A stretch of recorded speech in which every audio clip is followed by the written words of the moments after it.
Selamat sore sahabat Humas Polda Papua, salam presisi.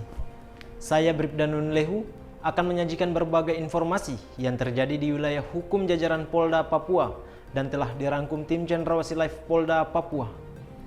Kapolda Papua, Irjen Pol Matius D. Fakiri selaku Ketua Kontingen PON 20 Papua 2021 menghadiri pelepasan kontingen Papua yang akan berlaga di PON 20 Papua Oktober mendatang. Pelepasan kontingen Papua digelar di Stadion Mandala Jayapura yang dipimpin oleh Gubernur Papua Lukas NMB. Dalam kegiatan tersebut, Gubernur Papua menyerahkan SK kontingen dan Pataka kepada Ketua Kontingen yang juga sebagai Kapolda Papua, Irjen Pol Matius D. Fakiri, SIK. Kapolda Papua dalam kesempatannya menyampaikan, kami siap membawa Papua meraih prestasi di PON 20 Papua tahun 2021. Sekretaris Umum KONI Papua, Kenius Kogoya mengatakan, Provinsi Papua sebagai tuan rumah PON yang ke-20 mengirimkan delegasi terbanyak yang berjumlah 921 atlet dan 1.300 unofficial. 1.312 siap mengikuti PON 20 dan siap mengharumkan nama Papua pada PON 20 tahun 2021. Laporan selesai. Lanjutkan.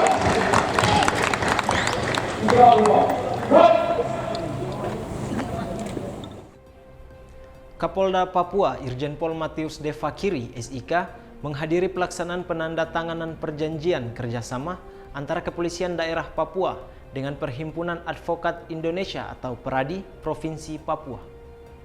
Hadir dalam kegiatan pejabat utama Polda Papua dan Ketua PERADI Papua, Dr. Anton Raharusun, SHMH, serta para tamu undangan. Kapolda Papua dalam kesempatannya mengatakan perlu diketahui bersama Polri merupakan garda terdepan pelaksanaan penegakan hukum di lapangan. Kita ketahui bersama bahwa Polri merupakan garda terdepan pelaksanaan penegakan hukum di lapangan yang akan berinteraksi dan bersentuhan langsung di tengah-tengah masyarakat. Maka dalam pelaksanaan tugas Polri tidak dapat berjalan sendiri. Polri memerlukan dukungan dari pihak-pihak lain. Salah satunya yaitu PERADI guna menunjang proses penegakan hukum dan peningkatan kualitas sumber daya aparat penegak hukum secara efektif dan sesuai ketentuan perundang-undangan melalui perjanjian kerjasama yang diselenggarakan pada hari ini. Memang hal-hal ini perlu kita lakukan, Pak Kapolda, karena saya pikir misalnya terkait dengan tugas bantuan hukum. PERADI akan memberikan bantuan hukum secara cuma-cuma, gratis kepada semua pencari keadilan yang memang membutuhkan bantuan PERADI. Karena PERADI mempunyai pusat bantuan hukum, bahkan anggota dan keluarga anggota Polri kita siap membantu. Oleh karena itulah MOU ini tidak sekedar hanya sebuah formalitas, tetapi betul-betul kita wujud nyatakan di dalam tugas-tugas penegakan hukum. Di akhir kegiatan dilaksanakan penandatanganan nota kesepahaman Kapolda Papua Irjen Pol Matius D. Fakiri, SIK, dan Ketua Dewan Perhimpunan Advokat Indonesia Provinsi Papua Dr. Anton Raharusun, SHMH.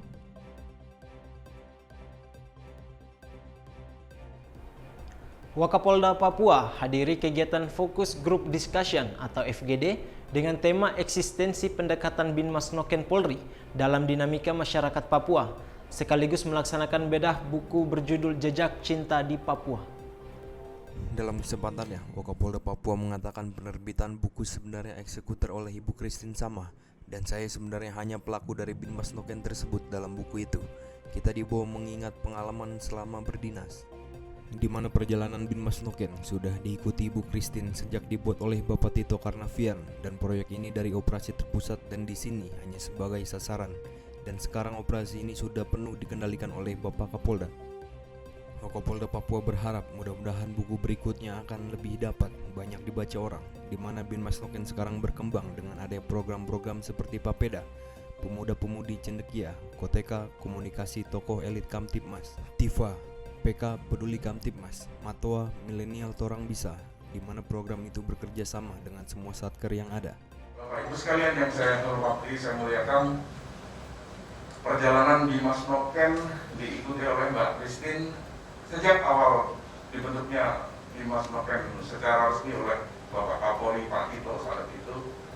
Selama dari 2018 hingga saat ini fluktuatif naik turun, proyek ini berkembang. Proyek ini konsisten. Saya yakin kita nanti akan banyak diskusi, akan menyaksikan, mendengarkan dan menyaksikan bersama-sama esensi dari buku yang Mbak Christine tulis, dan saya support secara pengalaman, kira-kira gitu.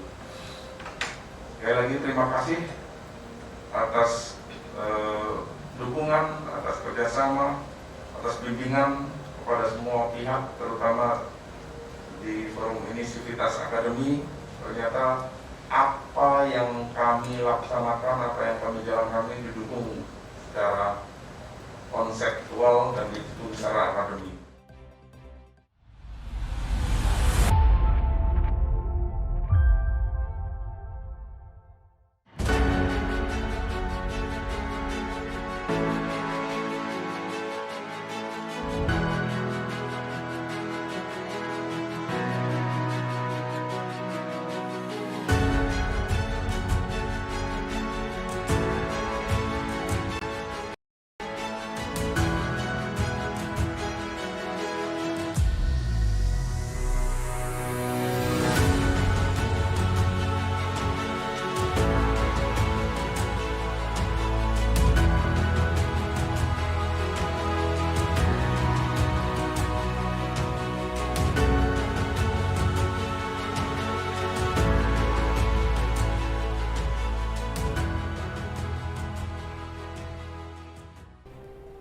Polres Jayapura Kota berhasil mengungkap kasus curas dan pemerkosaan yang menyebabkan korban meninggal dunia. Pelaku akan dijerat dengan pasal berlapis, pasal 365 ayat 3 KUHP tentang pencurian dengan kekerasan dan pasal 285 KUHP tentang pemerkosaan dengan ancaman maksimal 15 tahun dan 12 tahun penjara.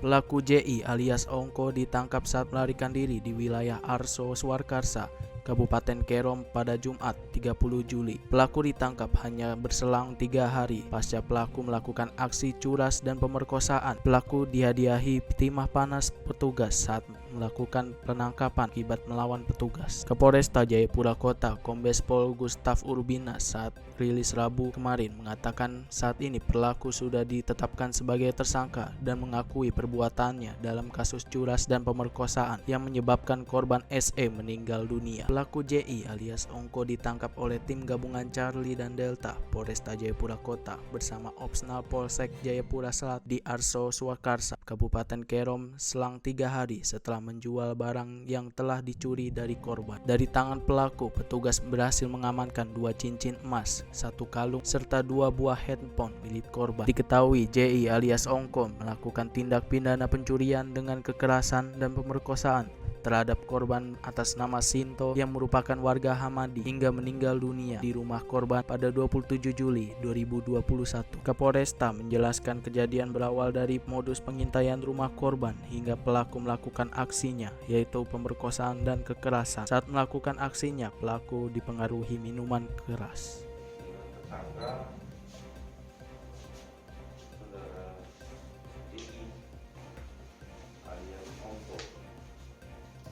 Korban saudari Sinto Eko Purwanti almarhum. Artinya pada saat dilakukan pengecekan oleh pihak Polsek Jaksel, korban sudah meninggal dunia di TKP. Kasat Lantas Polres Merauke AKP Dian Novita Peters SIK bersama anggotanya melaksanakan sosialisasi tertib berlalu lintas dan bagikan helm gratis yang bertempat di SMK Negeri 1 Yaleka Merauke. dengan melibatkan 4 personel Lantas Merauke. Dalam kegiatan sosialisasi tersebut dengan tetap mematuhi protokol kesehatan yang dihadiri oleh ratusan siswa dan siswi SMKN 1 Yalekam Merauke. Dalam arahannya, Kasat Lantas memberikan edukasi kepada siswa dan siswi mengenai tertib dalam berlalu lintas di jalan raya. Hari ini kita juga membagikan puluhan helm kepada para siswa dan siswi. Dengan dilaksanakannya pemberian materi dapat menambah wawasan bagi generasi muda dan para siswa dapat memahami serta mengetahui aturan lalu lintas dan tidak terpengaruh hal negatif seperti balapan liar. Itu kami dari Satuan Lalu Lintas melakukan sosialisasi keamanan dan ketertiban dalam berkendara di jalan raya untuk mengurangi angka-angka kecelakaan tersebut. Dalam kegiatan ini juga kami membagikan helm kepada adik-adik di sekolah agar dalam berkendara mereka menggunakan kelengkapan sehingga terhindar dari kecelakaan lalu lintas.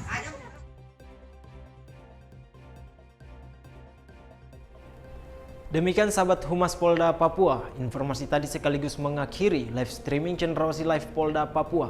Tetap waspada dan salam presisi.